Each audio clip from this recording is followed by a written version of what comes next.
Hi everybody, I'm Tim from troutandfeather.com and I have a special guest tyer for you today, Mr. Andrew Dang. Some of my longtime subscribers may recognize that name, and I'll tell you a little bit more about Andrew after he finishes tying his pattern, the Diamond Caddis. Stay tuned.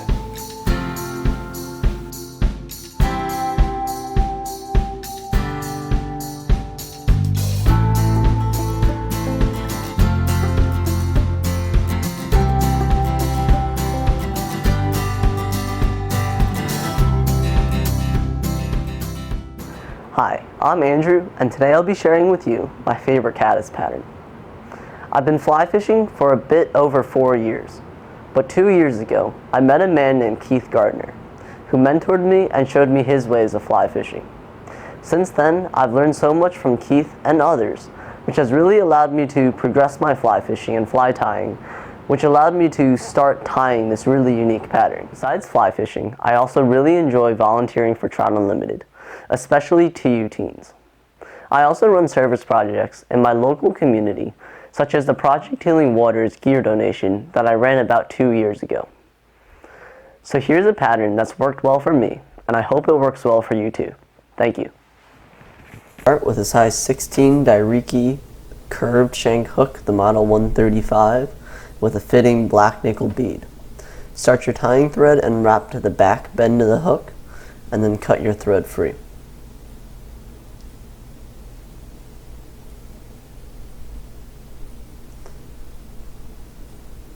Next, we're going to take a copper wire and cut a 6-inch strip and tie that in first as our ribbing.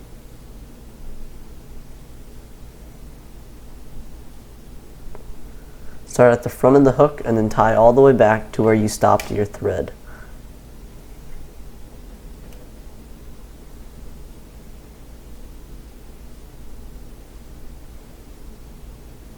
Now we're going to use dyed Pearl Diamond Braid and fluorescent chartreuse as your chenille material for the body. So I've chosen to use dyed fluorescent chartreuse diamond braid because it really adds the bulky body and the flashy green body that I observed in many rock caddis patterns at the bottom of rivers in New Jersey and while out in Montana.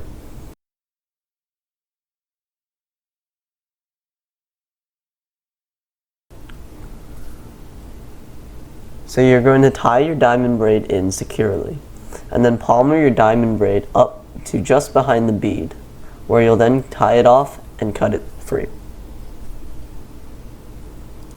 One thing I really do with this diamond braid body is I try to build up a taper as you work up towards the bead, sort of to imitate the tapered body of a rock caddis at the bottom of a stream, and I think it just looks better as a fly in general.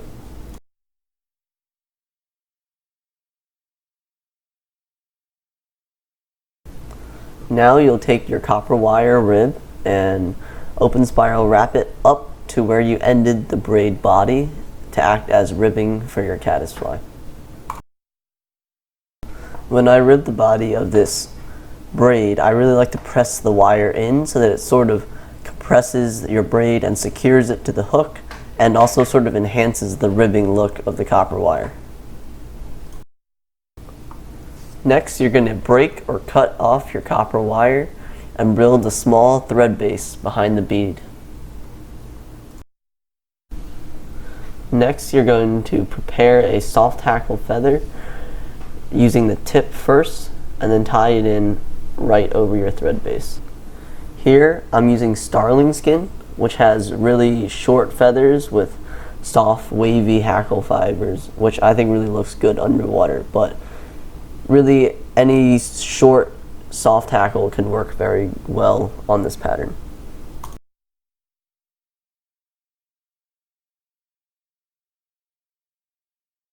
Next, we're going to secure the Starling feather in your hackle pliers and delicately wrap it around your thread base. 1 to 2 wraps should be enough, forming a sparse, soft hackle, which works perfectly as legs. Then tie down your soft hackle, secure it to the hook, and then you can cut your soft hackle free.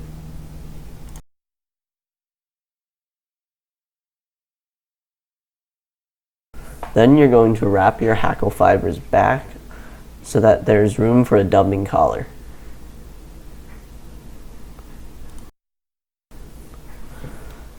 Now we're going to take black rabbit fur dubbing. Here I'm using Hareline Dubbin. And we're going to use that to form the collar on our soft hackle caddis. You're going to take your black rabbit fur dubbing and dub a thin dubbing noodle that's about 1 inch long.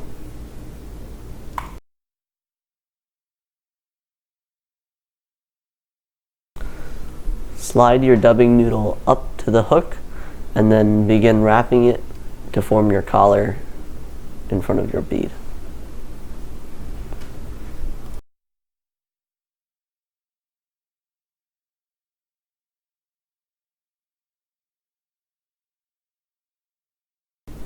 Take a few more wraps with your tying thread in front of the dubbing collar, then do a 4 to 5 turn whip finish to finish your fly.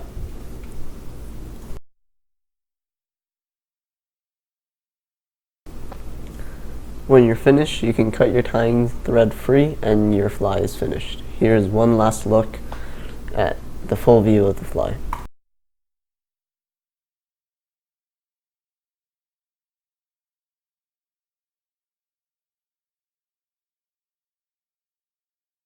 Talk about a simple fly that Andrew shared with all of us.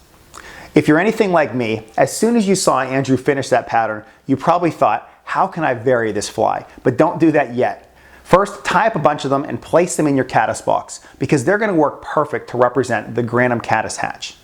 After you have those out of the way, let's modify it a little bit. And let's start with the body color. I love that diamond braid material because it gives off just enough shine to pique the interest of the trout. And if you want to stay down that representational road of the caddis, let's go with the color black. But if you want to fish this fly a little bit more like an attractor pattern, let's go with one of those fluorescent colors because I know those fish are just going to nail it when they're in that mood or during high water situations. Something else that I would consider is to remove the bead on certain patterns that I fish. Now let's talk a little bit about fishing this pattern and then we'll get back to the bead. The way that Andrew tied it, I love to fish it in water, basically riffles and shallower pools that's moving more at a medium pace. I want this fly to basically be bouncing off the bottom, just coming up a little bit to represent an emerging caddis. I tend not to put much split shot on my tippet or my leader, just keep that fly weighted. However, whenever you're fishing soft hackles like this during the caddis hatch, sometimes you'll see those fish flashing closer to the bottom, but at times they'll start to make their rise towards the surface. And if you have some of these flies without the bead on them, you can fish them just under the surface, maybe 1 inch or 2. And it's great because if it's not working at that point and you need to bring it a little bit lower in the water column, you can add some split shot to your tippet. So there's lots of ways to vary this pattern. Again, this is such a simple one that Andrew shared with us. Now, let me tell you a little bit more about Andrew. I mentioned some of my longtime subscribers may remember him, and it's through one of my Project Healing Water collections. During one of my collections, I received this message from Andrew talking about how he wanted to have one of his own collections in New Jersey. I didn't know much about him at the time, and I gave him some advice and helped to promote his own collection. He did just an incredible job, and if I'm remembering correctly, he was only in like 7th or 8th grade. Now to kind of bring it a little bit more full circle, Andrew's 15 and he's in 10th grade as of this video, which is the fall of 2016. He is just still as passionate about fly fishing as he was whenever I first talked to him. Now there was a couple of things he was adamant that I point out, and it related to his introduction. He has a mentor whose name is Keith Gardner. He's a guide at, I believe, Hired Hook Guides, and Mr. Gardner has basically taught Andrew everything that he knows about fly fishing. And Andrew, he really wanted me to mention Mr. Gardner during this section.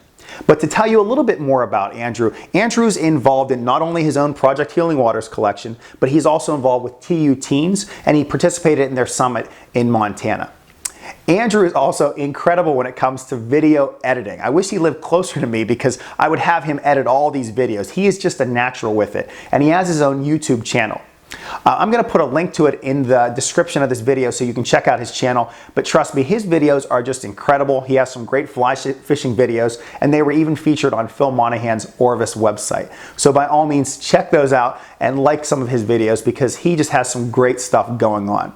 So basically, for anyone out there saying this current generation of kids, we don't know what they're doing, you're wrong. Andrew is part of that generation. He is giving back. He is just strong into conservation, and he is passionate about fly fishing for trout in cold and very fresh water. So keep that in mind. He is one of those kids that we just absolutely have to continue to support. Andrew, thank you so much for kind of meeting up for this video and helping to kind of get this fly out to so many others. It's too bad we couldn't do this together in person, but I look forward to seeing you again soon.